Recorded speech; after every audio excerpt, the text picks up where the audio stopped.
got a drink bottle in front of you. I do. You never wash it. Oh, I rinsed it under the tap. What? I'm here in to tell the 2012? story. Just today. I don't know. I think if if it looks clean, it's clean. Well, don't forget your old chemical sensor in between your eyes. Your nose is very important. I'm Yes. sure you've had a drink bottle you've left in the car, opened it up, and it smelled awful. Yep. That would be your other sense, and this is why I love nice. I like to be able to see into my drink bottle, so you don't end up going into a straw and finding it black. That's the one, Stephen. I've changed my ways as today, thanks to you, Dr. Stephen Archer, microbiologist at AUT there. Another one here. I live in Taupo and I used our library as a work base for 6 weeks last winter. So many elderly residents came to the library for hours during the day. The librarian told me it's because it's warm. While there, they read, computer skills, they dove into ancestry history, value librarians and the buildings they work in. Joe McCarroll, Raj Chakraborty, fantastic stuff. And all the microorganisms listening. And thanks for the Fijoas. Checkpoint is next with Lisa Owen. I'm Wallace Chapman, back tomorrow, 3:45 p.m. See you there.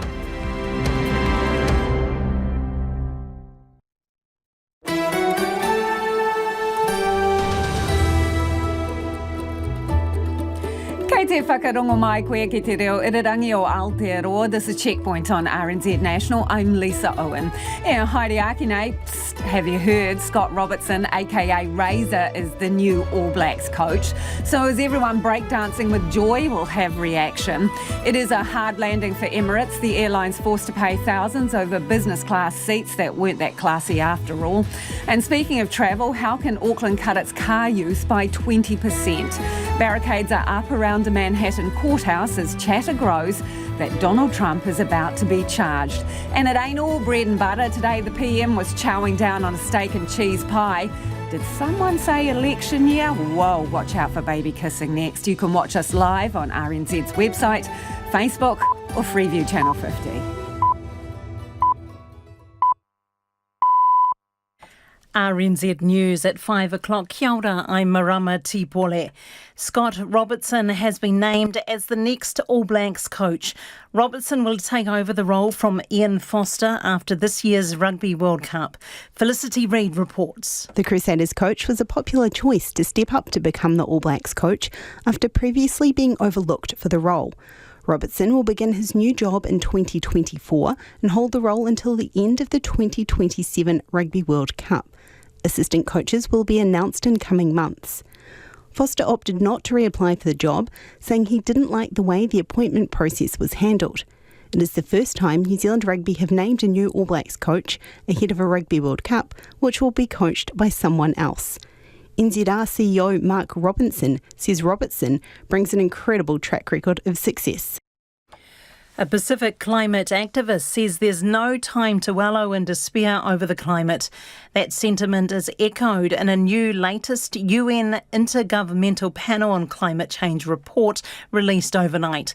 It says huge changes are needed to stave off the worst climate predictions, but it's not too late. Pacific Climate Warriors Wellington coordinator Carlo Afiaki agrees. My family live in Tonga. My father has an export business. My brother works within there. His family depend on that livelihood, and we do not have the luxury of being able to turn our backs on the climate crisis because we are living with it daily. Carlo Afiaki says Pacific communities' experience living with climate change means they should be given lead roles in coming up with solutions. A new survey suggests that half of New Zealand adults are living payday to payday and would struggle to cover a large unexpected cost. The survey by research company CanStar NZ of 7,500 people on their spending habits shows the price of groceries and rent or mortgage payments top the list of concerns. CanStar's general manager, Jose George, says nearly half of respondents reported not having enough savings to survive 2 months without an income. It is very concerning, but it's also very difficult, as you'd appreciate, in the current environment, really difficult for us to save. I mean, Kiwis are finding it difficult to save. The cost of everything, basics have risen dramatically. living from payday to payday is fairly stressful. And what we're really encouraging people to do is to say, try and find ways to save on these expenses. Police have released the name of the man shot by officers in West Auckland last week.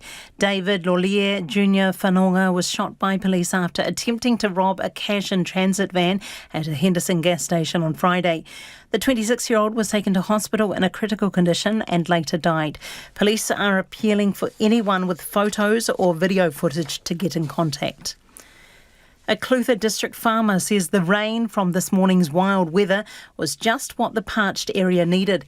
Heavy rain and strong winds have flooded roads and downed trees, as well as cutting power to thousands of homes and businesses. The storm has left a mess, but it didn't cause the worst-case scenario, which authorities feared, and the clean-up is well underway. But Kai Tangata dairy farmer Stephen Koteweg says it also had a silver lining for farmers after a hot and dry summer in the Clutha district in Southland. Preferably the rain without the wind would be the ultimate, but if you had to have something, I mean, it's probably still good to have that moisture, because it's still timely. It's going to give all the crops a drink. There's a hell of a lot of insects around that.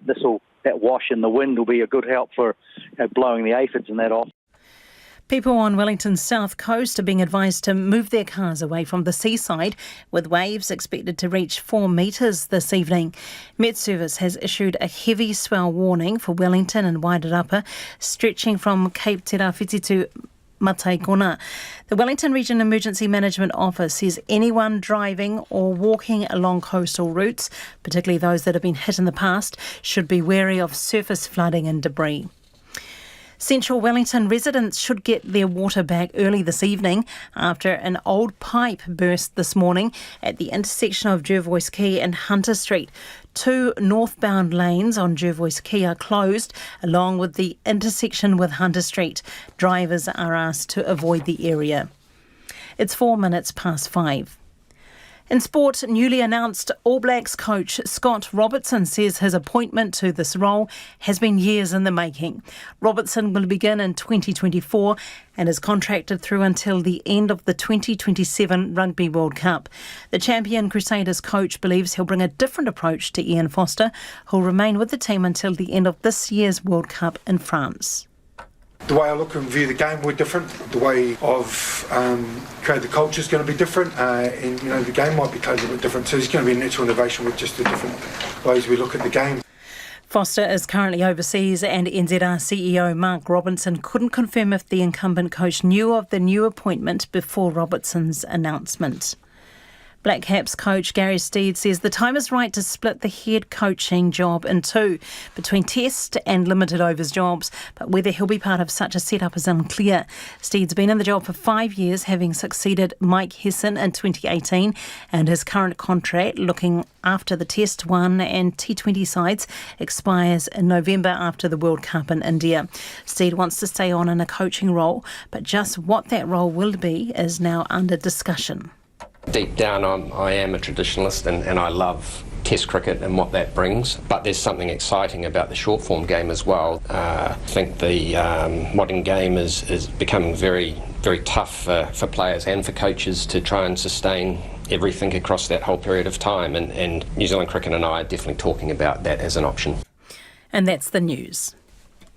Opinion divided. As she has gathered support among the far right, it's more difficult to draw a hard line between what she represents and what they represent. Clarity sought. There is a need for transparency, and one of the difficulties there is how you actually draw the distinction between people's lobbying and people's regular day-to-day. And an ominous warning. Humanity is on thin ice, and that ice is melting fast. The climate time bomb is ticking. But wait, there's more. Morning Report, weekdays at 6 on RNZ National. RNZ National, funded through New Zealand On Air. Lisa Owen and Checkpoint is next. Right now, the short forecast from Met Service to midnight Wednesday. Northland to Taumaranui and Taupo, including Bay of Plenty, also Gisborne and Hawke's Bay. A period of rain this afternoon and evening, possibly heavy and thundery in the west, then showers and becoming fine for tomorrow. For Taranaki and Taihape to Wellington, also Wairarapa. A few showers, some heavy this afternoon and evening, becoming fine for tomorrow. For Nelson and Marlborough, except for the Kaikoura coast, scattered showers with possible thunderstorms, clearing later this evening. Fine for tomorrow. For the Kaikoura coast and Canterbury, rain with heavy falls, easing to showers overnight and clearing tomorrow. Severe gale southerlies near the coast, easing tonight. For Bulla, Westland and Fiordland, the remaining showers and possible thunderstorms clearing today. Fine for tomorrow. For Otago and Southland, showers clearing north of Dunedin tomorrow. Severe gale southerlies about coastal Otago, easing slowly today. And for the Chatham Islands, showers turning to rain for a time tonight and tomorrow morning. It's 7 minutes past 5. Actually, it's just gone 8 minutes past 5, Lisa. Nā mihi eho. Tēnā koutou katoa, no mai haere mai ki Checkpoint I tēnei rā, ko Lisa Owen tēnei. The All Blacks have a new coach, with Scott Robertson chosen to take over at the start of next year. The super successful Crusaders coach has been signed on a 4-year deal to run through to the 2027 Rugby World Cup. The announcement was made in Wellington in the last hour. Robertson says he'd been preparing for the opportunity for a long time. It's great to be here today, but I understand my roles and responsibilities. But extremely excited to make the phone calls to my mum and dad, Mo and Joe. It's pretty special. They're an emotional couple, and my wife Jane and my kids. So it's been a big 48 hours. Been here all day yesterday in a suit, and all day today in a suit, and presenting to a panel, and then to the board, and here we are now. So. Thank you. Flanked by New Zealand Rugby Chair Dame Patsy Reddy and Chief Executive Mark Robinson, the coach, nicknamed Razor, was looking particularly chuffed. Scott Robertson said he talked recently with current coach Ian Foster and they have a good relationship. We're different people, different coaches, so we'll bring in different aspects. He's extremely successful and, his time as a coach and I have been sort of doing their own ways. I think... how I leave my mark on the group is, what I presented on today. I can go through the presentation again if you want, but I think, the way I look and view the game, we're different. The way I've created the culture is going to be different. And that was the incoming All Blacks coach, Scott Robertson there. Our rugby reporter, Joe Porter, joins us now. Joe, why Robertson over Jamie Joseph, the current Japan coach? Yeah, well, it would appear that Robertson's ability to come into the Crusaders at a time where they've been on a 9-year drought, former Super Rugby powerhouses in a 9-year drought with coach Todd Blackadder there. And Robertson's come in and won 4 straight Super Rugby titles with that team in 2017. That domestic record, his ability to manage, so to speak, his rapport with the players, and of course his loyalty to New Zealand Rugby when potentially there are a few other offers on the table. You think of the likes of England, the Wallabies job, potentially others that could have gone his way. That sort of has spoke volumes to the New Zealand Rugby bosses. Obviously his presentation has gone down well. We're yet to see who his assistant coaches might be. But Robertson obviously winning the day and coming out trumps on Jamie Joseph, despite obviously not having having a lack of international experience as compared to Jamie Joseph, the current coach of Japan. Yeah, how much of a hindrance is that? Well, yeah, in past times it's been a complete hindrance to anyone becoming the next All Blacks coach. If you hadn't had international experience, whether it be with Wales or as an All Blacks assistant on the international scene, then you just simply wouldn't get the job. So this is a breaking of tradition from New Zealand Rugby, but they were always going to do that anyway, announcing they were going to name the coach before this year's World Cup. So certainly a change of tack in New Zealand Rugby. They've got the man they wanted. They've got the man many people in New Zealand Rugby think should have been in the role possibly even 4 years earlier. But Jamie Joseph definitely shouldn't be overlooked as well. It wasn't a one-horse race. He's led Japan to the World Cup quarterfinals for the first time. He has a great international resume. He's good and a great assistant in Tony Brown, former All Black, and did well, of course, with the Highlanders with a team of no-name players. So Scott Robertson deserves his crack, I think. But certainly Jamie Joseph would have been a good coach as well. And Scott Robertson winning out. And, a break of tradition from New Zealand Rugby is very interesting. So, Joe, was New Zealand Rugby backed into a corner to make this announcement? Because arguably it's the worst-kept secret in sports. And there's been all this chatter. Was their hand forced?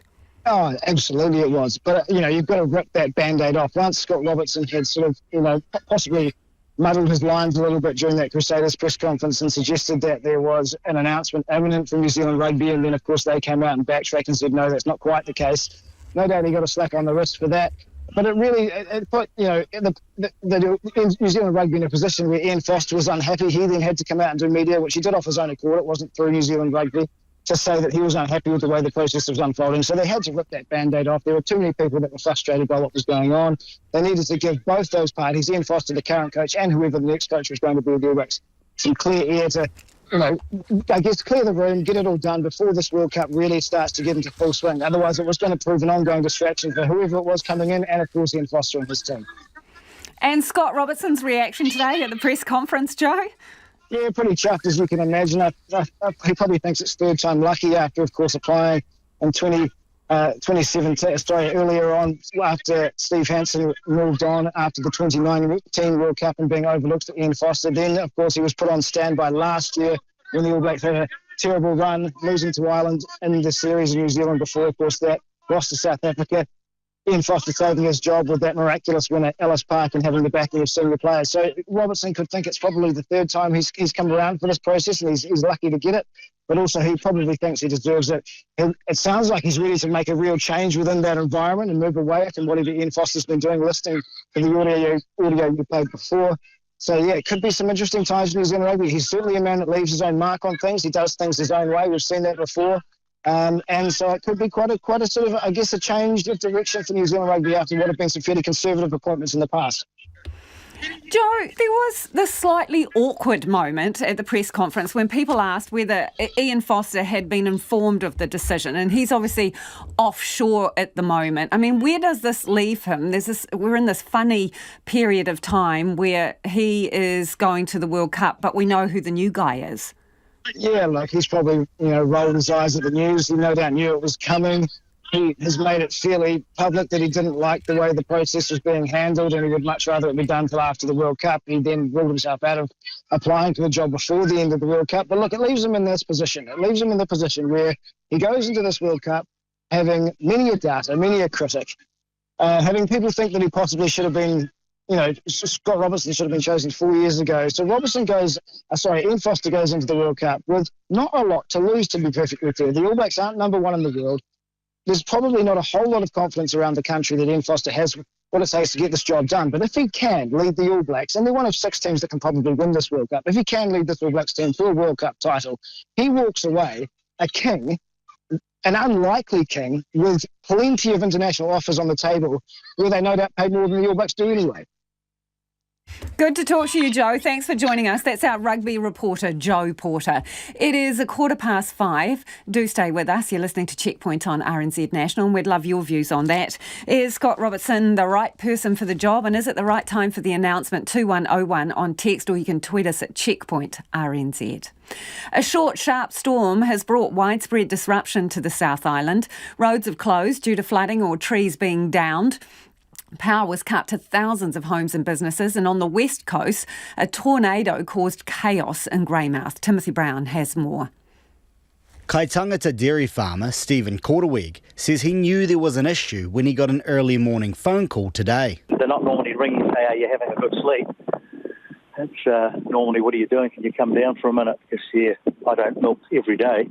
It's usually when the phone rings in the morning, at that time of the morning, it's not normally a phone call, a social call anyway. Stephen Korteweg says the power was cutting in and out at the milking shed as heavy winds caused widespread power outages around Otago and Southland. He says the wind was strong enough to uproot trees. Just down the road, there's some trees, look like blue gum trees that are blowing out of the ground, and one or two of some damage to some of the bird home structures. That's the ones with the cow homes with the plastic roofs on them. PowerNet says more than 6,000 homes and businesses from central Southland to North Otago were without power at the peak, while Aurora Energy says about 3,000 lost power in Dunedin and central Otago. While the impact of the storm was relatively short-lived, Clutha District Mayor Brian Cadogan says it left behind a mess. We're being told that they're assessing now the damage that's been done. It's taken 4 water schemes out, and the surface flooding in some of our townships, although a lot of that would have been to do with, the leaves and the general detritus that blew into the stormwater system, because the trees have been shredded. There's no two ways around it. By mid-afternoon, more than 1,000 homes and businesses on Otago Peninsula and on Dunedin's West Harbour were still without power. Imogen Salvage, the front-of-house manager at Keary's Bay Hotel, north of Port Chalmers, says they were among those who lost power. We're quite lucky, so ours came back on just after 12, but there's still power outages down through Aramoana and behind us in Keary's Bay. We're just on a slightly different grid. And there's quite a fair bit of flooding coming into Port Chalmers and Sawyers Bay, which I think is now starting to drain away, but it was definitely one side of the road for a little bit. It wasn't the worst-case scenario authorities had planned for. Last night, the Dunedin City Council opened a welfare centre in South Dunedin and offered sandbags to residents worried about potential flooding. But the rain arrived late, and while it was heavy at times, just over 30 millimetres have fallen on the city today. Wind gusts in exposed areas were up to 120 kilometres per hour, but both the heavy rain and strong wind watches have now passed. Greymouth on the west coast was struck by a tornado last night. Greenfield Motors owner Ross Brown says debris from a neighbouring derelict building has caused damage to his business. Broken windows in the building and windows in cars and pulled the roof off a derelict building behind us, which had been burnt out about 6 months ago. So got picked up and come over the roof of our building and then went through the car yards. So some cars have been hit and some haven't. Ross Brown says he was without power today. He estimates a dozen or more of his vehicles have been damaged. There is at least one silver lining, though, with farmers in South Otago and coastal Southland pleased to finally have some rain after a dry and hot summer. Pies, porphyry and primary school pupils, all in a day's work for the Prime Minister as he returned to his old stomping ground, the Hut. With the new Police Minister at his side, Chris Hipkins went back to the places of his childhood and early political days. And it's beginning to look a lot like election year. Our political editor, Jane Patterson, was there. Thank you. Can I grab a steak and cheese pie, please? Yeah, sure. The whole country will be judging my choices of pie. Yeah. Chris Hipkins may be focused on the bread and butter issues, but today in the Hut it was all about the steak and the pastry. Very good. Yeah. It's very good. Real meat. It was all very on brand for the boy from the Hut, welcomed onto Orongomai Marae.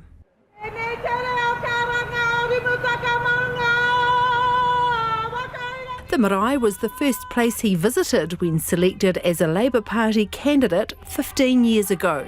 Coming to Waitangi Day festivities here back in 2008, which feels like a long time ago. I've been able to come back every year since, except this year. Those at the marae very happy to have him back as Prime Minister. We're all specials. Not that they don't deserve care suddenly. And the local mayor, Wayne Guppy. I know you grew up in Lower Hutt, went to school in Lower Hutt, was head boy at Coney Tech or Coney College in those days. But actually, Upper Hutt's home. And I always say to people that when Chris came and the Prime Minister came to live in Upper Hutt, we put the finishing touches on you. We added the class. Then it was off to Waterloo Primary, which he'd attended as a child, but has been back since as the local MP. So thank you so much for welcoming me back. It's a strange feeling, I have to say, to be back in this hall, although not as strange as it would have been if I hadn't been here last year to help judge the Waterloo's Got Talent competition. Then it was time for the hard questions. Were you naughty at the school? Back in those days, we used to get sent to the principal's office when we were naughty. I remember being sent, the principal was Mr. Gracie. I remember being sent to his office twice for being naughty. All right, over there. What's your naughtiest thing you ever did? When I said I'd been sent there twice, the funny thing is I can remember the experience of being sent to the principal's office, but I can't actually remember what it was for on either occasion. The children were intrigued about the naughty behaviour and the reasons for those visits to the principal's office, but Mr. Hipkins was sticking to his story. I really was trying to remember after that, and I honestly can't. I expect the voting public to believe that I don't remember what I was sent to the principal's office for when I was 7 years old, but I do remember. Along for the ride was the MP for Hutt South and newly minted Police Minister Ginny Anderson. Asked about her promotion to such a hefty portfolio as such a junior minister. My single focus will be improving community safety. I want New Zealanders to feel safe. Kia ora, how are we? Good to see you. I'm Chris. Nice to meet you. And down south, National leader Christopher Luxon was back out and about after being in isolation with COVID this past week, also popping into a school in Prebbleton. Time you got to jail. What else are you going to make? Pretty cool, doing Legos. Parliament's in recess this week, which has given the politicians the time to get out and start getting into the swing of electioneering and addressing the meaty issues facing New Zealanders. Political editor Jane Patterson there. It is 23 minutes after 5 and you're with Checkpoint on RNZ National. Homai o whakaaro, we would love your feedback on anything you've heard on the program this evening. You can text us on 2101, tweet us at Checkpoint RNZ or email checkpoint@rnz.co.nz. Some of you getting in touch about new All Blacks coach. We'll get to that a little later. And you're mentioning his breakdancing. Breakdancing for an All Blacks coach, do you reckon it's a goer or not? Time for a new track? Let us know your thoughts on that one, 2101. And it is time now to go to the headlines. Anea marama mena piti piti kōrero. Thank you, Lisa. Long-time Crusaders coach Scott Robertson has finally been chosen to coach the All Blacks after previously being bypassed for the job. It's a 4-year appointment from after this year's Rugby World Cup, when he'll take over from Ian Foster until the end of the 2027 Cup tournament. Chief Executive Mark Robinson says Robertson brings an incredible track record of success. A new survey suggests that half of New Zealand adults are living payday to payday and would struggle to cover a large unexpected cost. Research company CanStar NZ says nearly half of respondents reported not having enough savings to survive 2 months without an income. The man shot dead by the police in West Auckland last Friday has been named as 26-year-old David Lorlier Jr. Whanonga of Auckland. The police say the investigations into the shooting are ongoing, and they're appealing for anyone with photos or video footage to get in touch. A damning report has found that Britain's biggest police force is institutionally racist, misogynist and homophobic. It says a boys' club culture in London's Metropolitan Force, the Met, has allowed predatory behaviour against women to flourish. And the police in major US cities are preparing for potential unrest should former President Donald Trump be arrested this week, as Mr. Trump himself has predicted. Looking at the traffic, a couple of things going on. Waka Kotahi in Auckland say due to a car crash on State Highway 16, the Kaipara Coast Highway between Kaipara Hills Road and West Coast Road, Makaro, the road is blocked. Expect delays and follow directions of the emergency services at the scene. And State Highway 1 Warkworth will be closed overnight as well. And Wellington also, Mount Victoria Tunnel will be closed from 9:30 tonight. It's 25 minutes past 5. Ngā mihi marama. A tauranga Surgeons landed a big win against Emirates after it failed to deliver on business class promises, with the tribunal finding the airline's conduct was misleading and deceptive. Mark Morgan booked 2 Emirates business class fares to London in August last year after seeing ads for its lovely lay-flat beds. But it turns out the new business class seats advertised were only on its newer planes that are only very occasionally flown to New Zealand. Instead, it was old seats and no lying flat, despite the top shelf price tag. So he took Emirates to the disputes tribunal and won. The airline ordered to pay him $13,500. And Mark Morgan joins us now. Congratulations, Mark. That's a bit of a win. Can you just tell us, how did what you get compare with what you thought you were getting? In terms of the seat, it was totally different. I mean, as your intro points out, what they advertise is a seat. It was on their 777 plane that they advertise their upgraded seat and cabin on. That's actually only available on about, I think at the moment, 10 planes out of 135 or 140 around the world. So, it's not just in New Zealand that are deceiving people. The likelihood of you actually getting that upgraded version of the plane is extremely low. So that upgraded version of the plane would have allowed you to lie totally flat as if you were in a bed. But what kind of seat did you get, Mark? So, I mean, the seat that they had, they call an angle flat seat, where a footrest has got a barrier that comes up that, presumably stops you sliding off. The seat that they advertise as a modelled on a Mercedes-Benz sports car with leather seat and cushioning.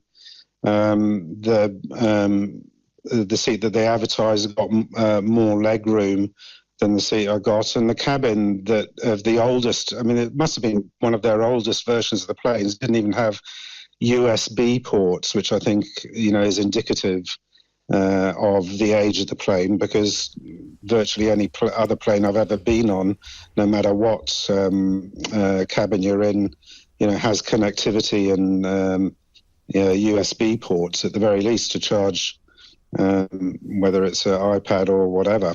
Yeah. So what kind of response did you get with the airline when you raised the issue with them? Did they offer to refund you any money? No, I mean, you're given, because I made a complaint at the time, obviously, and they give you an email to their customer complaints, which I imagine is based in Dubai, and then a very generic response, thank you for your letter. Then it went on to say our terms and conditions allow us to change planes for operational reasons. Appreciate your communicating with us. Hope you will fly with us again. Will you fly with them again? Well, I wouldn't be against it per se, because normally out of Auckland they've got the A380, which is their sort of what they rely on as a halo effect for all their other planes, which are nowhere near as good anyway. I don't normally go through Dubai if I'm flying long haul to Europe. I wouldn't exclude it, but I'd certainly try and be more certain of what they're actually flying. What message do you think that this judgment sends to airlines generally about what you read on the container and what you actually get?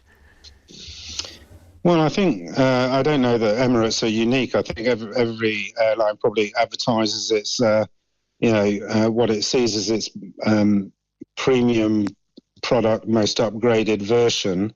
But it should send a message, particularly for New Zealand, that there are rules and regulations around that. I mean, there's no indication on any of their advertising mediums that the plane is not necessarily what they're advertising. They have a small print that says changes may be made for operational reasons. And I guess I could understand that if it was that. But, if it's actually not what they're likely to provide and knowingly know that they're not going to provide, then they should actually inform the customer that this is what we're actually providing and advertise that.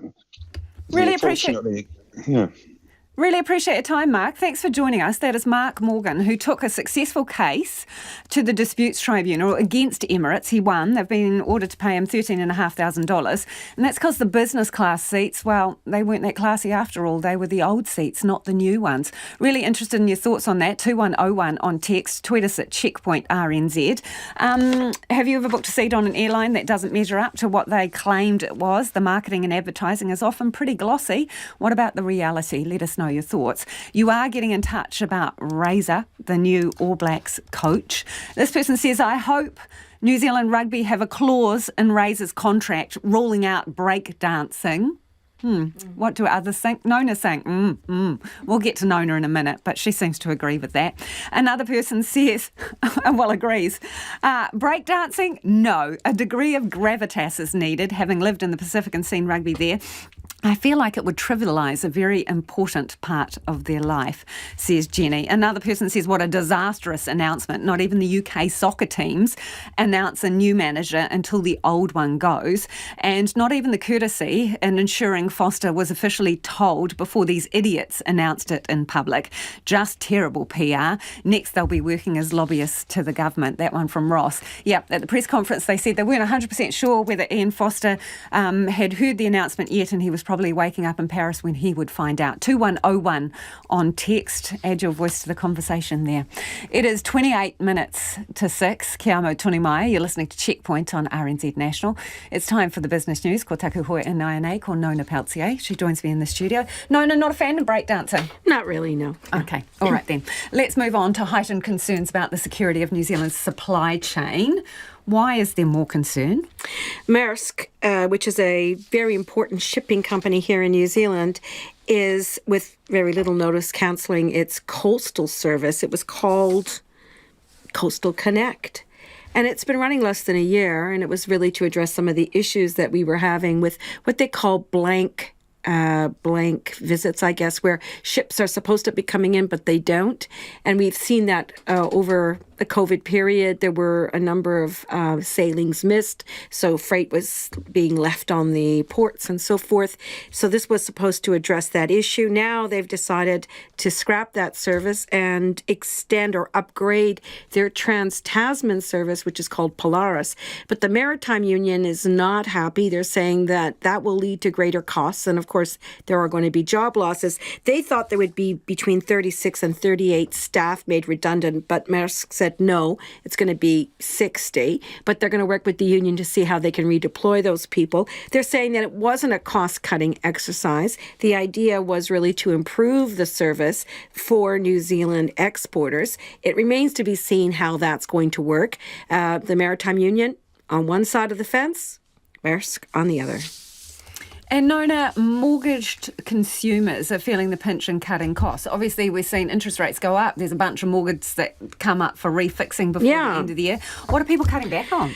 Well, it depends on which group. There is a group of people, about just under half. So of the people that they looked at, a net 66% of mortgage holders. So there's some mortgage holders that are doing all right, but a net 66% are cutting back. Of those, about half, or just under half, were reining in non-essential spending. So going out for dinner, fashion, that kind of stuff that you don't necessarily need, but is nice to have.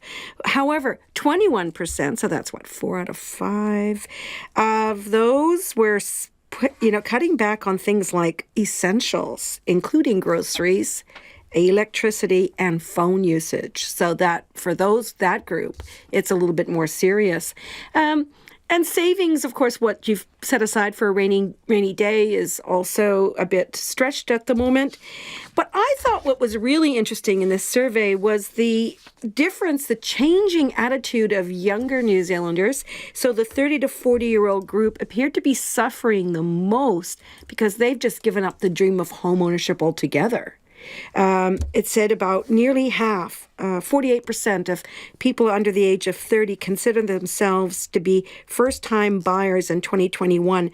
That number is now only 33%. So about half, now just a third. Yeah, pretty dramatic drop. But for those that are in their 40s who have been waiting this long for a home, the numbers were, I guess, a little bit worse. So they went from 38% in 2021 to just a quarter now, expecting that one day they may own a home. So that's kind of sad. And for those people who wish that they could have a home, they're not likely to get one now. And what about the market? Yeah, so, the markets are a bit fragile after what we've had, that bank collapse. Not just that, but there's a lot of still unease in the sector. So Asia-Pacific markets were a bit fragile. We saw that in our local market. It fell 0.3%, nearly a 33-point drop to 11,531. The New Zealand dollar, 62.1 US cents, 92.8 Australian, 50.7 British pence. That could definitely change later in the week when we hear from the US Federal Reserve on what they're going to do with interest rates. Still a lot of uncertainty there. No, if breakdancing is not your go-to, what is your go-to move on the dance floor, please? Oh, I just like the freestyle stuff. And I also like watching ballroom. Freestyle Nona, thank you very much for the business news there. That is Nona Peltier. There is much to win by trying to take action on climate change. A major new international climate report is being called a survival guide for humanity by the UN chief. It is something of a mic drop moment for the army of scientists who wrote it, the culmination of 7 years' work and 3 previous lengthy reports. Climate reporter Hamish Cardwell has more. Thousands of scientific studies and nearly 8,000 pages of findings have been boiled down in the latest UN Intergovernmental Panel on Climate Change report released overnight. In a nutshell, it says huge changes are needed to stave off the worst climate predictions, but it's not too late. Pacific Climate Warriors Te Whanganui Atara coordinator, Carlo Afiaki, agrees there is no time for despair. My family live in Tonga. My father has an export business. My brother works within there. His family depend on that livelihood, and we do not have the luxury of being able to turn our backs on the climate crisis because we are living with it daily. The IPCC authors are optimistic significant changes can happen fast, pointing to the massive falls in the price of energy from the sun and wind. New Zealand has seen a big increase in the number of renewable energy projects in the works. University of Otago senior lecturer Dr. Daniel Kingston says the world has the tools it needs to reduce emissions. We can still do something about this problem, and every small change that we make makes a difference and decreases the likelihood of major, abrupt, irreversible changes in the climate system. These impacts need to be avoided at all costs. There are tipping points after which comes staggering sea level rise, storms and heat waves that could imperil swathes of humanity. And Aotearoa has an important role to play. We are one of the largest emitters per capita in the OECD, and our emissions, combined with other smaller countries, adds up to about 2/3 of the world's total. Daniel Kingston says Aotearoa finally has comprehensive emissions reduction plans on the books. Now's the time to be doubling down on our climate change policies, not pressing pause or scaling them back in any way. Massey University Emeritus Professor of Sustainable Energy and Climate Mitigation Ralph Sims says emissions need to be slashed in the cities and the countryside alike. He says without a doubt farmers need to cut methane emissions, but people need to eat less meat. Professor Sims says cities have a huge role to play. To design the cities around the public transport, and we've put it onto the cities to plan for a more viable future, means that local people can get involved locally. Pacific Climate Warriors Carlo Afiaki says a lot of Pacific nations won't survive unless the world gets real on cutting emissions. When people are feeling disheartened, they really need to understand the humans on the other side of this crisis.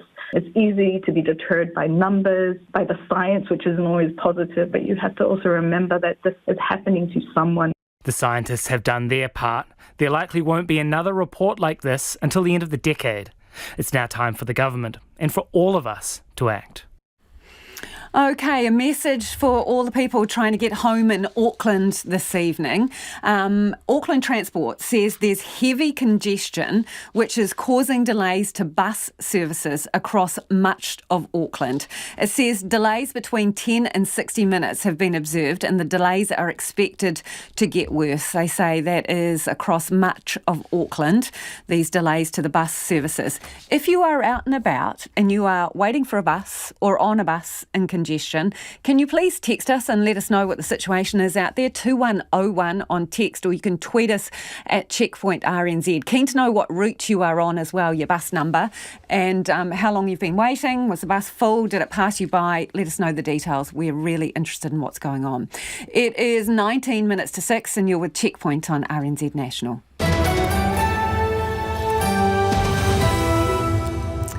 Homai o whakaaro, we love your feedback, so do keep it coming. 2101 on text, tweet us at Checkpoint RNZ, and the email address is checkpoints@rnz.co.nz. Ane amarama anō tēnei. Thank you, Lisa. New Zealand Rugby says the success that Scott Robertson built up in under-20s, provincial and Super Rugby was pivotal in his finally getting the All Blacks job. Robertson was confirmed as the new coach this afternoon and will succeed Ian Foster following the World Cup in France later this year. Chief Executive Mark Robertson says that Robertson's success at all levels was impressive. Robertson is contracted through until after the 2027 World Cup in Australia. Half of New Zealand adults may be struggling to save for any unexpected expenses and are living from payday to payday. A new survey conducted by research company CanStar NZ suggests that more than half of the 7,600 respondents say they're unable to save at all. Police are continuing their investigation into the fatal shooting of a man by officers in West Auckland last week and asking for anyone with photos or video footage to get in touch. David Lawlier Junior Whanonga was shot by police after attempting to rob a cash in transit van at a Henderson gas station on Friday. The police released his name this afternoon. Britain's biggest police force should be broken up if it's unable to change its, quote, institutionally racist, misogynist and homophobic culture. A damning report into London's Metropolitan Force, the Met, found that a boys' club culture has allowed predatory behaviour against women to flourish and it needs to restructure. It's 17 minutes to 6. We'll have more news at 6 o'clock. Kia ora rā e ho. Auckland Council has until December to work out how to cut the number of Ks cars travel in the city by 20%. It's all part of the government's 2035 deadline to reduce nationwide light vehicle movements by the same amount. The council set up a reference group to work out how to do it. Well, joining us now is the AA's Policy Director, Martin Glynn. Kia ora, Martin. Kia ora, Lisa. Hey, just before you came on, I was reading out a message from Auckland Transport advising people that there's 10 to 60-minute delays for buses due to congestion. I mean, that really leads us to ask, why would you get out of your car if you can't rely on a bus? Yeah, I just got that notification too. I try to use buses, believe it or not. Absolutely.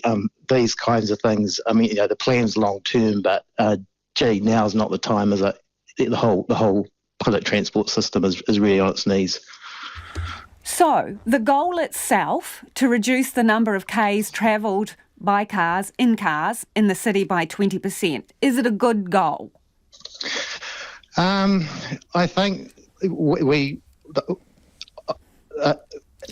clean car discounts and making a really good progress, but on their own they're not going to be enough. So we recognise there needs to be less driving. It's really the prescription that we have an issue with, and it's yet another plan. I mean, Auckland's got about 6 plans by my count already that focus on reducing transport emissions, and this one is really just adding to a complex bit of planning. We'd like to see less planning and more time figuring out how we can, really turn the dial on emissions. So how could we achieve it? I mentioned the clean car discounts. That's been really successful so far. We're expecting we'll see some figures later in the year that show that may even show a reduction in emissions for the first time. It's certainly exceeding its targets. It's fair to say that in a spread out city, there aren't that many quick and easy wins. We'd like Auckland Transport to sort of apply a more location-based approach. So what works in the city centre, that's when our public transport is back and running, of course, and maybe around the train stations isn't going to work in less dense parts of the city. So they really need to do a bit more thinking about what's going to work where. And can you give us an example of what you do think would work and whereabouts? Really, with congestion, the challenge is moving as many people as sustainably as possible. So bus lanes which, carry frequent buses and which have got, sufficient numbers of passengers on them absolutely make sense in those locations. So some of our main arterial routes in particular. But in outer parts of the city where the travel patterns are all over the place, it can actually make things worse when the general traffic lane alongside it. We've all seen this. People are just waiting in congestion. It's not really doing anything, and the buses are pretty empty. Do you think there's a war on cars? It feels like it at times. I'm reluctant to say that because the AA is a broad church. We've got something like 330,000 Auckland members, and they've all got different views. We do need to get our emissions down, and the government has really zeroed in on the transport sector because it's put, agriculture is really seen as in the too hard basket. But we need to be realistic about what we can achieve, and we need to recognise that for most people, they need to use their cars for the most important trips. I don't feel like that's coming through really in either government's or Auckland's policies. Thank you for joining us, Martin. Really appreciate your time. That's Martin Glynn, who's AA's Policy Director there.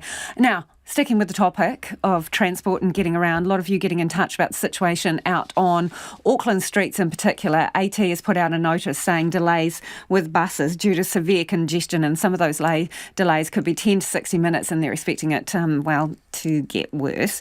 Tom is on Route 24B, stuck in traffic between Auckland Uni and Queen Street. Whoa, that's not travelling very far. Waited 25 minutes for the bus from Kingsland. Probably should have walked from Newton to the city, as it would have been much quicker.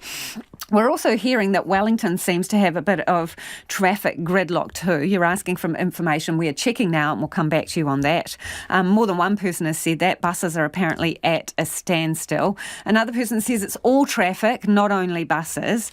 I'm stuck in the worst traffic ever, another listener says, and I'm in Tauranga. Condolences. Someone else says, not on a bus, but trapped in Durham Street West. It has 3 public and a couple of other private car parks feeding onto it. Traffic is moving at about 1 car length per 15 minutes. Whoa, there's going to be some grumpy people in that neck of the woods.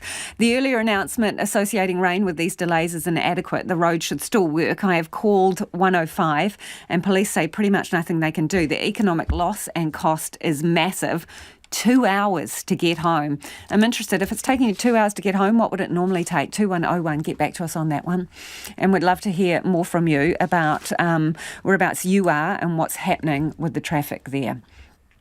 West Auckland's liquor stores are being transformed in a bid to increase the amount of profit they return to the community.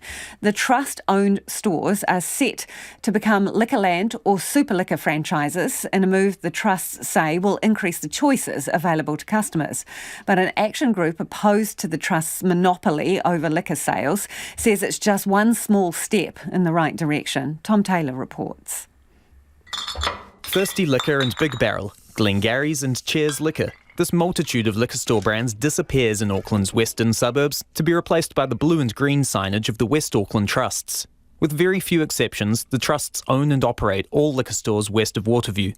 Last year, they raked in more than $130 million in revenue from their retail stores, hospitality venues and investments, while the community they serve saw less than $2 million returned in grants and funding. Trust's Chief Executive Alan Pollard acknowledges it's not good enough and aims to boost those returns to $5 million within 5 years. It's been a bit difficult, obviously, with COVIDs and cyclones and floods, but I think what you will see over the next 3 to 5 years will be incremental increases in the support that we give back to the community, and it will be scaled up so that we can reach that target of $5 million. It might seem a distant goal, with roughly $6 million given back to the community in the 3 years to March 2022.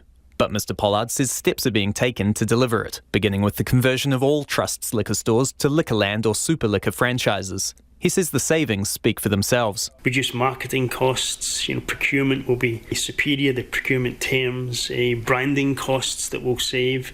And there's many other operational costs such as ticketing and staff training and development costs that we incur many hundreds of thousands of dollars ourselves, that we can create more efficiencies, reduce those costs and therefore add more value back to the community. According to their draft property strategy, the Trusts will need to invest up to $35 million within 5 years to maintain their retail stores and taverns. Mr Pollard says such investment is necessary and, provided they make savings through initiatives like franchising, can be achieved at the same time as ramping up their community returns. We're very lucky we have a very strong balance sheet, so the community returns are very important, but I suppose in sense of returns, making sure that we have assets for the future of West Auckland is also very important. The Trusts will continue to own and collect revenue from the liquor stores after the rebranding.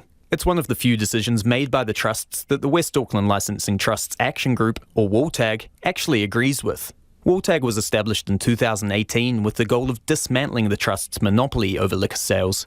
Although Mr Pollard says he introduced the idea of franchising in his interview for the chief executive job 3 years ago, WALTAG spokesperson Nick Smales still chalking it up as a win for the Action Group. We just think it's a step in the right direction, right? We favour competition, we favour choice, and we don't think it's a massive win, but at the same time we're celebrating because we think it will offer consumers, the people of West Auckland more choice. Mr Smales says the trusts stand to benefit from stepping away from their retail brand, while West Aucklanders should see savings from national promotions the liquor store chains are able to bring in. However, he's quick to point out that although there'll be two different brands, this doesn't equate to competition. You might have two stores to choose between, but they're all being run by the same crowd. So, they're not really going to be competing for customers in the same way they would if it was a proper competitive environment. And unlike the rest of Auckland, people out west still won't be able to buy their alcohol in supermarkets, with only trust-owned stores able to gain an off-licence. Supermarkets are just far and away the most convenient for a lot of people. It's nice to be able to go in, buy your meat and your chips and your beer all at the same place for a good price. All 26 trust stores are set to become Liquorland or Super Liquor franchises by November, with 4 stores already converted. A lot of you stuck out there in the congestion in Auckland. We've been told by AT that buses could be delayed 10 to 60 minutes and it could get worse. This in from a listener: buses should avoid Grafton Road by the Domain in central Auckland. Tricky because it's near the hospital and the motorway junction, but it is a complete gridlock north and south. Thanks for getting in touch. Do keep your feedback coming and your pointers on where to avoid. 2101 on text or tweet us at Checkpoint RNZ. Kia mau tonu mai, do stay with us. A huge milestone in the rebuild of the Christchurch Cathedral. 12 years since the Canterbury earthquakes caused extensive damage to the building, community leaders and project managers have gathered inside the cathedral this morning for the first time since the quakes. It also marks the completion of the stabilisation phase of the project. Our reporter Adam Burns went along. 12 years since the earthquakes devastated the Christchurch Cathedral, this morning the city's leaders took a long-awaited glimpse inside. Deputy Mayor Pauline Cotter says she was taken aback by how affecting the moment was. The end's in sight, so it's incredibly exciting. It's actually quite emotional when you come in. It's been locked off for so long, and to actually come inside, it actually took me by surprise a wee bit how I felt. This morning's formalities marked the completion of the first phase of the restoration project. Project Director Keith Patterson says the cathedral's interior is beginning to resemble its former self, but with additional structural support. There is steel frames on the outside that are designed to prevent the building moving in an earthquake, and immediately behind me you can see the propping towers that are holding up arch formers that are in place to remove the arches which were badly damaged in the earthquake. So these are all components of the stabilisation phase. Mr Patterson says the rebuild now moves into a second phase, strengthening and reinstating the cathedral's main building and tower. Immediate challenge in front of us is to strengthen all of the walls of the remaining building, and that means a combination of pinning and grouting them or taking off the lining and building a reinforced concrete wall inside to give it its stiffness in order for us to be able to remove the foundations from below it. Some dignitaries this morning spoke about the important role the cathedral has had in the lives of locals.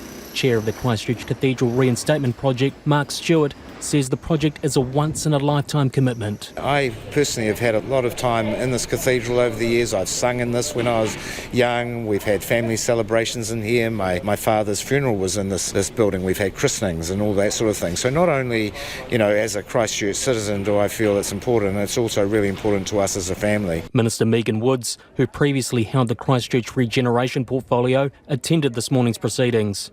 She says it is a day of celebration for Christchurch residents. It has become so symbolic of Christchurch and what happened in the quakes. We know the devastation that happened to people's houses. We know that everything that happened outside of the CBD. But I think very much that broken heart at the centre of our city, the fact that that is being brought back to life. The final phase of the project includes the construction of a new cathedral centre and visitor centre beginning in 2025. The cathedral is due to be completed by 2027. And you can check out the video version of that story from Adam Burns. It'll be on our website. In London, more than 130 Ukrainians have taken to the stage in one of the city's most famous venues, the Royal Opera House. They performed in front of a packed audience in a concert dedicated to Ukraine and their loved ones at home. CNN's Isa Soares has been following their journey from rehearsals to the big day.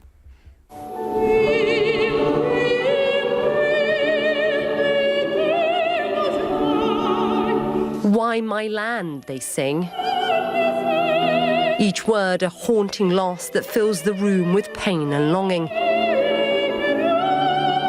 For this group of around 130 Ukrainians, mostly amateur singers, this performance at the Royal Opera House in London is deeply personal.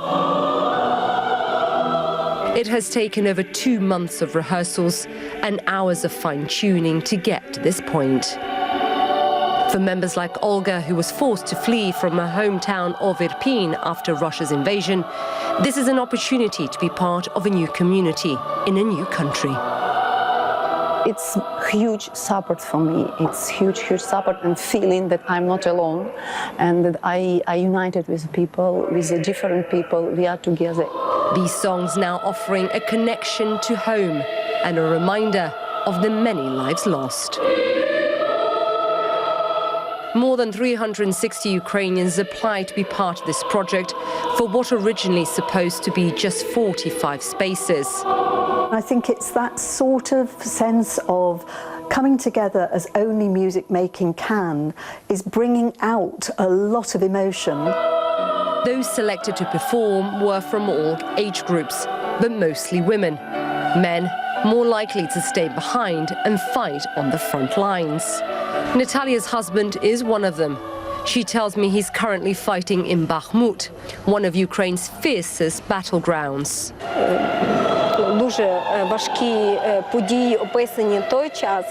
Words of love that leave Natalia shaken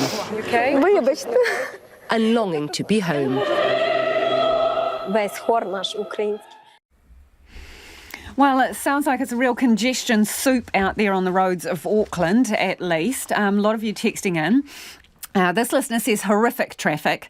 Queen Street is a massive bottleneck now, only 2 lanes, and it just chokes the whole city to a standstill because no one can get across it, all for the sake of unused bike lanes.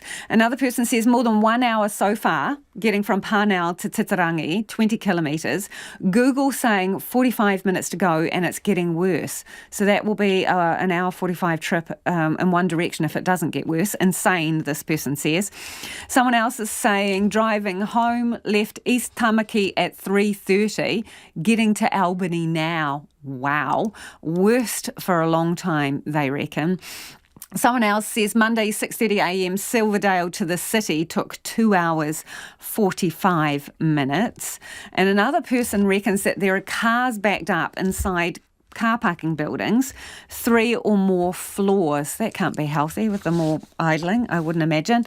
Lydia says should have taken a nap for an hour instead of driving home, been sitting in traffic in Auckland for 20 minutes and haven't left the city. RNZ News at 6 o'clock. Kia ora, I'm Marama Tipole. RNZ understands a New Zealander fighting on the front line in Ukraine has been killed in action. Sources there say they've been told by the man's unit commander that the soldier was killed in a battle in the east of the country. The man, who is a former Defence Force soldier, has been in Ukraine for almost a year. The Foreign Affairs Ministry says it's aware of reports of his death. He's the 3rd New Zealander to be killed in Ukraine. Dominic Aberlin died fighting there last August and his body has still not been recovered. He was on leave without pay from the army at the time. Aid worker Andrew Bagshaw was killed by artillery fire in January while trying to rescue an elderly woman from her house. New Zealand Rugby CEO Mark Robertson wouldn't say how many candidates had been considered for the All Blacks coaching job, but believes they've made the right choice with the appointment of Scott Robertson. Robertson has signed a 4-year contract that begins after this year's Rugby World Cup. Robertson has described Robertson as a compelling candidate. We're delighted he's bringing, we believe, a fresh set of eyes, huge energy, capacity for innovation, deep understanding of our system. He's coached our under-20s, he's coached at NPC level, so deep connection to the game. Robertson will name his assistant coaches in the coming months. UN climate scientists are warning far more needs to be done to tackle global warming, with the key target of limiting temperature rises likely to be missed within a decade. But the Intergovernmental Panel on Climate Change says the future is still humanity's to shape. The BBC's Matt McGrath has more. This short report, a compilation of previous studies, contains much worrying news. The world is warming at a faster rate than at any time in the past 2,000 years. Extreme weather events are becoming much more common. Emissions of warming gases are being cut, but far too slowly. This new study shows that it's now more likely than ever that the world will sail past the 1.5C threshold of safety within a decade. The Prime Minister says the nuclear-free issue remains a significant stumbling block to New Zealand joining the AUKUS agreement. It follows Australia signing up for nuclear-powered submarines. Chris Hipkins says Australia, the UK and the US continue to be important security partners, but New Zealand will not fully participate in AUKUS under the current framework. While we're having those conversations with them, I don't want to speculate on what might come out of those. But one of the bottom lines for us is that we're going to remain nuclear free. That's not going to change. A White House official says AUKUS is looking to work with New Zealand in cyber security. Leaders of Auckland's art organisations are urging Mayor Wayne Brown not to cut funding for the sector, saying they would be devastating. Auckland Council's draft budget includes a significant reduction in art spending. Basement Theatre Director Kat Ruka co-signed a letter to the council opposing the plan. She says the budget cuts will destabilise the entire sector. Potentially $36.5 million will be cut from arts and culture. So although that's quite a small portion in the context of the overall budget, that's actually a huge amount in the context of arts and culture. So it really would destabilise the whole infrastructure really badly. Kat Ruka says the sector is still recovering from the economic effects of COVID-19. A Tauranga surgeon says winning a case against global airline Emirates sends a message about misleading advertising. Mark Morgan booked 2 business class tickets with Emirates, believing he would get a comfortable flat bed. But he told Checkpoint that when he arrived, he was told those seats were only in the airline's newer planes and that he'd be sitting upright. It should send a message, particularly for New Zealand, that there are rules and regulations around that. You know, if it's actually not what they're likely to provide and knowingly know that they're not going to provide, then they should actually inform the person, the customer, that this is what we're actually providing and advertise that. Mark Morgan took Emirates to the disputes tribunal and won his case for $13,000. 2 inter-islander ferry sailings have been cancelled, with swells expected to reach 5 metres in the Cook Strait. Southerly gales are buffeting the capital, with the large swells likely to persist through to tomorrow. Inter-islander alerted passengers on social media of the cancellations of the 8:30pm and 2:30am sailings of the Kaiarahi. An update for its 2 Wednesday sailings will be provided at 5:30 tomorrow morning. Inter-islander says conditions will likely be rough and unpleasant, and it's offering full refunds to anyone choosing not to travel then. But with the service fully booked, it warns it might be difficult to find an alternative sailing in the next few days. That's the news. I'm Mahingarangi Forbes, and I'll be discussing all the big issues this election year with Māori commentators, newsmakers, and even the odd politician on RNZ's new podcast, Mata. They will say that the next election will be based on the economy. So join me for Mata with Mahingarangi Forbes after the 6:30 headlines this evening on RNZ National. RNZ National on iHeartRadio and on Sky Channel 421. Back to Lisa Owen and Checkpoint shortly, but right now the short forecast from Met Service to midnight Wednesday. Northland to Taumaranui and Taupo, including Bay of Plenty, also Gisborne and Hawke's Bay. A period of rain this evening, possibly heavy and thundery in the west, then showers becoming fine tomorrow. For Taranaki and Taihapea to Wellington, also Wairarapa, a few showers, some heavy this evening, becoming fine tomorrow. For Nelson and Marlborough, except for the Kaikoura coast, scattered showers with possible thunderstorms clearing later this evening. Also fine tomorrow for the Kaikoura coast and Canterbury. Rain with heavy falls, easing to showers overnight and clearing tomorrow. Severe gales southerlies near the coast, easing tonight. For Bulla, Westland and Fiordland, remaining showers and possible thunderstorms clearing today, fine tomorrow. Otago and Southland, showers showers, clearing north of Dunedin tomorrow. Severe gale southerlies about coastal Otago, easing slowly today. And for the Chatham Islands, showers turning to rain for a time tonight and tomorrow morning. It's coming up to 7 minutes past 6. Nā mihi marama, no mai, hoki mai, this is Checkpoint, ko Lisa Owen tēnei. Auckland is at an absolute standstill. There's extremely heavy traffic in the city tonight, and listeners have told us of huge delays all across the city. Some have complained it has taken more than an hour to travel up Queen Street, and one man said he had travelled 40 metres in an hour. Auckland Transport says some people are having to wait up to an hour for a bus, and says heavy congestion in the city is causing major delays, and just after 5, it said it would get worse. Our reporter Louise Tanuth is in central Auckland and joins us now. Kia ora, Louise. Whereabouts are you and what is happening? Kia ora, Lisa. Well, I'm on Sales Street looking at Victoria Park where traffic is absolutely crawling. I've spoken to people here at the bus stop who have been waiting about half an hour for their buses, and we've got the outer link due here at about 6:10, but looking at the board, that's looking like about a half an hour delay. And when looking at Google Maps, all of Auckland is in red. So this isn't just a central Auckland problem. This is widespread across all of Auckland. Now, Auckland Transport, as you mentioned, indicated about an hour ago, this is likely to get worse into this evening with delays of up to an hour for some commuters. So a lot of frustration here, that's for sure. So, Louise, as you look out to the road there, because I know exactly where you are, and it is where the outer link and the inner link go, and quite a major bus stop there. What's the situation with the cars on that stretch of road? Yeah, well, a lot of those cars are pretty much bumper to bumper. There's not much room to move around, and there's a crowd building here at the bus stop as people wait for those cancelled buses. And a lot of them have told me that they've just given up and they're planning on getting an Uber at whatever the cost is. So I imagine for most people, those prices will be going up. So do keep an eye on how expensive those Ubers and Olas are getting this evening. And it is very frustrating. We had no confirmation of what's causing the congestion. AT did signal that it may be due to the rain, but as soon as we do find out, we'll bring that information to hand as soon as we get it. Thank you, Louise, for the update. That's Louise Tanuth, who's in central Auckland there. Do keep your feedback coming on that issue, 2101 on text. Let us know where you are, which are the worst spots, so that we can put the word out. Arguably, one of the worst kept sports secrets is officially out. Scott Robertson, aka Razor, is the new coach of the All Blacks.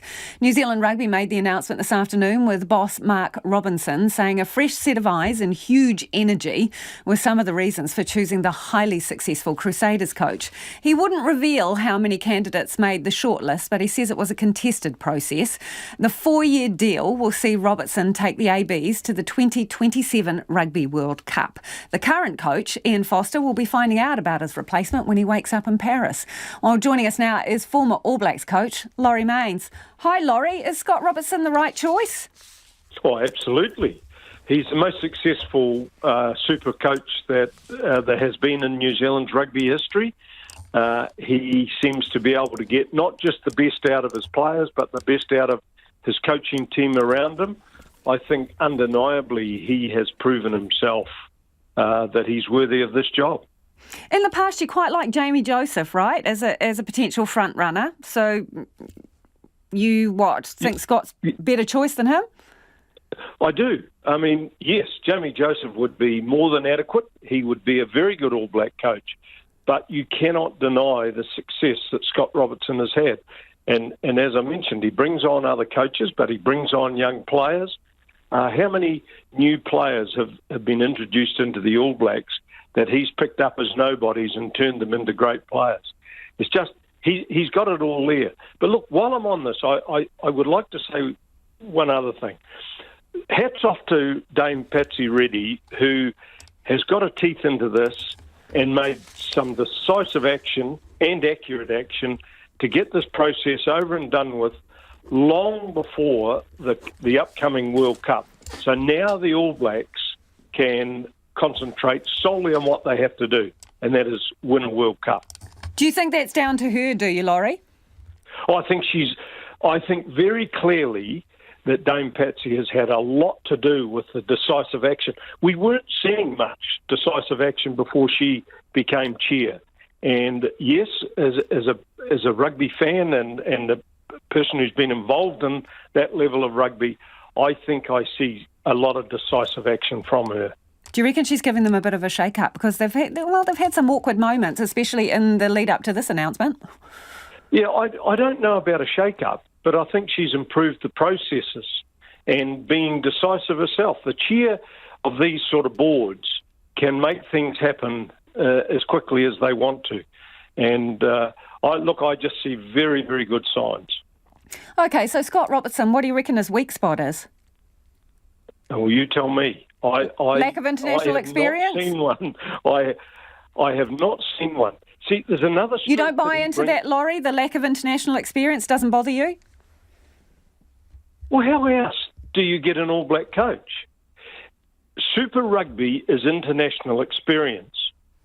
Now, from my own experience, when I took over the All Blacks, my only international experience was the rugby I played for the All Blacks. Now, Scott Robertson has played a lot of rugby for the All Blacks. He knows the legacy of the jersey, and he knows what it's like getting out there on the field as an All Black playing in international rugby. He's got everything. This international experience coaching is totally overrated. Our Super Rugby is as strong as any other rugby in the world. I don't, it might have a different name. It might be called Super Rugby, not international rugby, but it's just as hard to coach in as international rugby is. Laurie, I suppose you only need one that you want as coach, but do you think there was enough interest in the job? Has the shine gone off a little bit in terms of being the head coach of the All Blacks? I'll tell you what took the shine off it. It's not the shine off being the head coach of the All Blacks. We went through this 12 or 14-year phase of continuity, which is absolutely the wrong thing to do. Assistant coaches were becoming coaches. It worked fine with Steve Hansen, but what we've had is a succession of people who have been involved in the previous coaching teams. And where are the new ideas? Where do new ideas come from that? They don't. Now, so was Ian Foster a mistake, Laurie? I don't think he had proved himself as an innovative head coach enough to have been an All Black coach. But you do learn in the job. And one thing we can say about Scott Robertson is that he is innovative, he's creative, and he's enthusiastic. He's got an enthusiasm that rubs off onto everybody in his team. And are you cool if he cracks out a few breakdancing moves as the head coach of the All Blacks? Oh, I don't think he'd be doing that as the head coach of the All Blacks. I wouldn't be too cool with that happening at Twickenham or the Parc de France or wherever. Oh, come on, Laurie. Hey, I really appreciate your time. Thank you for being with us. That's Laurie Mains, who's the former All Blacks coach there. It is almost 6:15 and you're with Checkpoint on RNZ National. Now, Radio New Zealand understands a New Zealander fighting on the front line in Ukraine has been killed in action. Sources on the ground say they have been told by Kane Te Tai's unit commander that the soldier was killed in a battle in the east of the country. Kane Te Tai was a former Defence Force soldier who had been in Ukraine for almost a year. Our reporter Charlotte Cook has the story and joins us now. Charlotte, what have you heard? Kia ora, Lisa. So this morning I was informed by my contacts on the ground that, like you said in the introduction, that Kane Te Tai's unit commander had been with him and informed a contact of mine that he was killed in action while fighting in the east of Ukraine.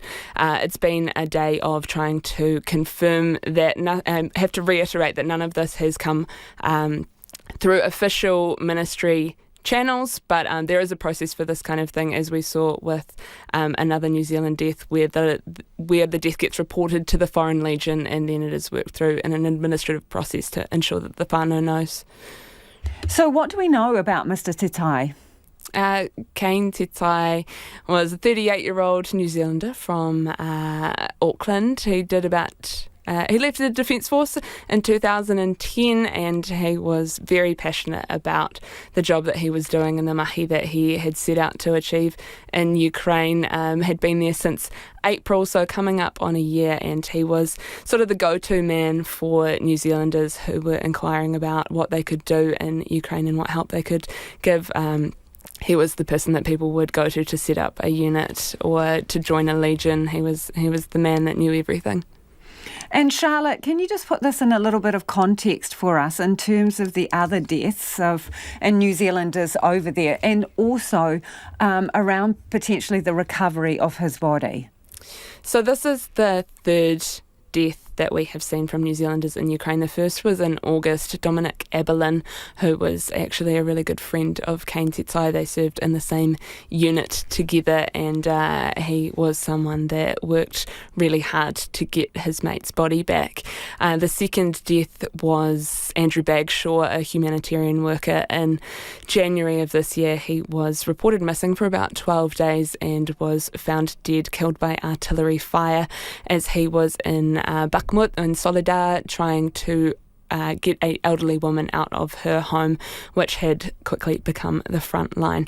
And I'm just hearing, even 5 minutes ago, from my sources on the ground that overnight they had worked to get Kane Tetsai's body back, and I believe it's back in Ukrainian hands with his command and his unit. Thank you for the update, Charlotte. That is Charlotte Cook there. And as Charlotte was saying, unconfirmed reports that Kane Tetsai, a former Defence Force soldier who had been in Ukraine for almost a year, has been killed in combat. Vladimir Putin says he'll listen to Chinese leader Xi Jinping's 12-point plan to, quote, settle the acute crisis in Ukraine. The Chinese president is on a highly anticipated visit to Moscow and has talked in the past about seeking peace in Ukraine. The White House says the world should be wary of any attempts by Putin to end the war on his own terms. The BBC's Steve Rosenberg is in Moscow. Just 3 days ago, Vladimir Putin was named as a war crime suspect by the International Criminal Court. But that didn't stop China's president flying in and shaking his hand.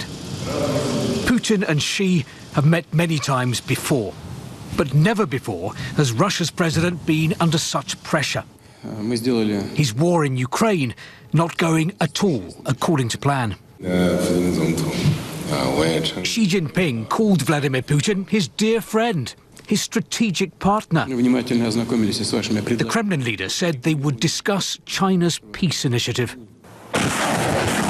But there is no detailed Chinese plan to end the war in Ukraine.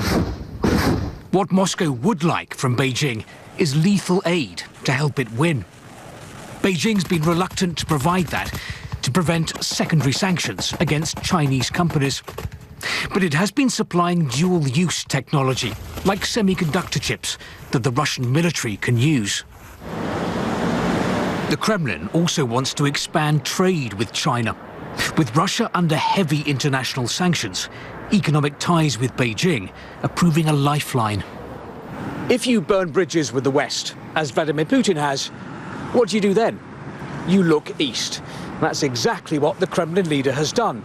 Recent events have accelerated Russia's dependency on China.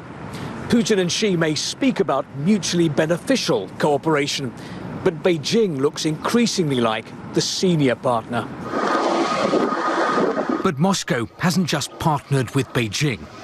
Last week, Russia held joint naval exercises with China and Iran. There are signs the Kremlin is looking to forge an anti-Western alliance.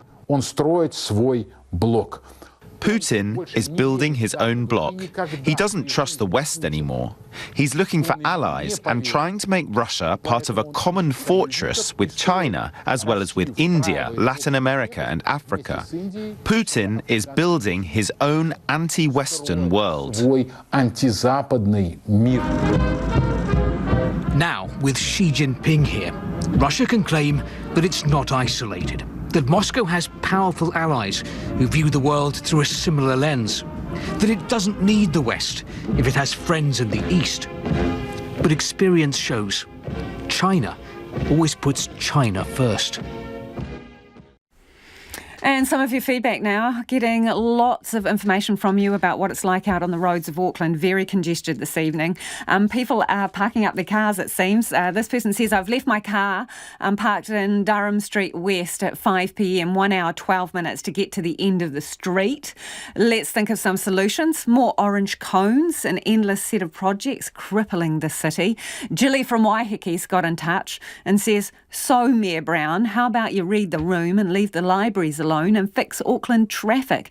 And Jilly says, don't even get me started on the non-service of our ferries.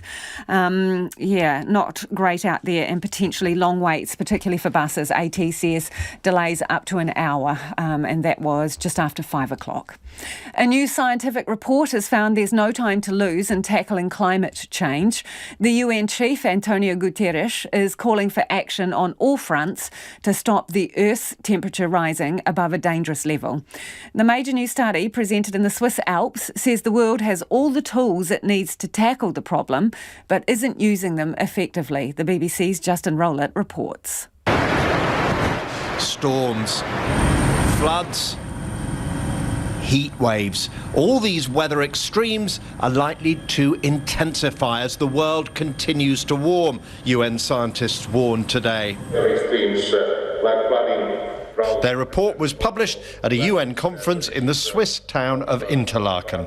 The document released here today draws together 8 years of work, and it will be crucial, the basis for future global negotiations on climate for probably the next decade. And the key message, says the UN chief, is that all is not quite yet lost. This report is a clarion call to massively fast-track climate efforts by every country and every sector and on every time frame. In short, our world needs climate action on all fronts, everything, everywhere, all at once. The glaciers in the mountains above where the scientists are meeting lost 6% of their volume last year alone. Evidence of the impact climate change is already having. At this weather station in the Alps, they've been collecting climate records for decades. Today, we got the strongest warning yet that in the next few years, we're likely to bust through the 1.5 degree boundary that avoids the worst impacts of global warming. The future really is in our hands. We will, in all probability, reach around 1.5 degrees early next decade. But after that, it really is our choices. This is why the rest of this decade is key. The report says the decisions we make now will determine our climate future for thousands of years to come. There is some good news, though. The cost of key low-carbon technologies, electric vehicles and solar and wind power has already fallen very rapidly. That will help because only a massive effort to cut greenhouse gas emissions can slow the global temperature rise, the scientists say. It is those with political power and with decision power in the big companies of this world need to stop subsidizing fossil fuels, to stop everything to burn fossil fuels as fast as possible. The high Alps show how climate change is already reshaping our world. There is still a window to keep it within manageable limits, today's report says, but it warns that without dramatic global action, that window will soon slam shut. Barricades have gone up around a Manhattan courthouse as the US braces for a possible indictment of Donald Trump over an alleged hush money payment to a porn star during his 2016 election campaign. It would be the first ever criminal case against a US president. Trump's already urging his supporters to protest. CNN's Paula Reid reports. The Manhattan DA's investigation into Trump's alleged role in hush money payments made to an adult film star ahead of the 2016 election is moving ahead full steam. I went in there today to tell these people the truth about who the real Michael Cohen is and what he was actually saying at that moment in time. Today, attorney Robert Costello appeared before the New York grand jury after Trump's legal team requested he be called to testify about the credibility of former Trump fixer Michael Cohen. Costello spoke to reporters today. He said maybe every 3 or 4 minutes he'd be talking to us while pacing like a wild tiger in a cage, back and forth, back and forth. He was really frazzled. He looked like he hadn't slept in 3, 4, 5 days. And he'd just suddenly stop in the middle of talking about something, point at us, and he'd say, I want you guys to know, I will do whatever the F it takes. I will never spend one day in jail. He must have said that close to 20 times. This was his mantra all day long.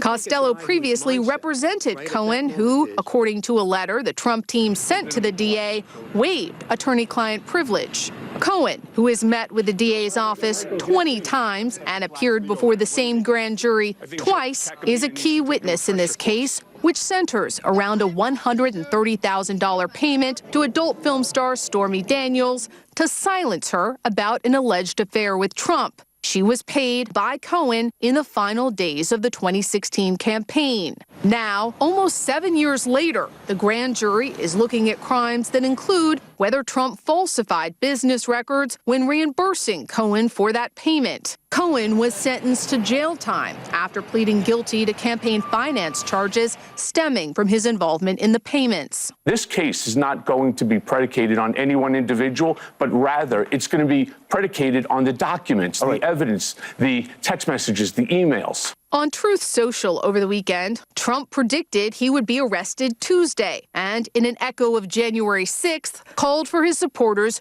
to protest. But his spokesperson said they have received no indication from the DA that he will be arrested Tuesday. Is your client speculating about an arrest to incite political violence? I don't think he's speculating at all. Trump denies the affair and any wrongdoing. One of his attorneys, Alina Habba, warning that Trump supporters will lash out if he is charged. If they choose to do so for a misdemeanor, which frankly he didn't even do, it is going to cause mayhem. Okay, public service announcement if you're in Wellington trying to get home from work. Metlink says the traffic issues there are due to the rain slowing people down. Police say they are not aware of any closures or crashes that may be affecting traffic flows. So good luck to everybody trying to get home in Auckland and Wellington tonight. It's a bit of a schmozzle out there. Before we head off, some of your feedback on Scott Robertson getting the All Blacks job. Unfortunate appointment, says Alison, will be the laughingstock of the world if he indulges in break dancing, and I question the process of the appointment. Shame on the rugby union executive. We deserve to lose the World Cup now, says Alison. But Sarah says, imagine if Scott Robertson, great choice, says Sarah, were to lead the ABs in a mass break dance post-game. Now that would be a spectacle, says Sarah, and TV channels would love it. And just this last one from Andrew. Rugby coach, boring. Nothing boring about those texts, Andrew. Ko te kaupapa tuatahi pōpō tomorrow from 5 a.m. First up, we'll be live in the United States with police forces on high alert ahead of that possible arrest of former President Donald Trump. So tune in early. They'll have all the action. 5 a.m. on First Up. Let's see what happens with the former President Donald Trump. We'll catch you a little later in the day. Have a fantastic evening. Good luck on the roads out there.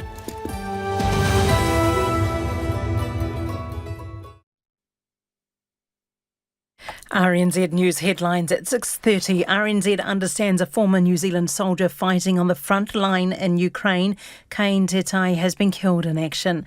An anti-transgender rights protest led by British activist Posy Parker outside the Tasmanian State Parliament has been drowned out by a larger counter-protest. Inter-Islander and Blue Bridge sailings have been temporarily cancelled because of adverse conditions in Cook Strait. And New Zealand Rugby says newly named All Blacks coach Scott Robertson was a compelling candidate for the job. Those are the headlines. Our next news and weather is at 7. On Country Life this week,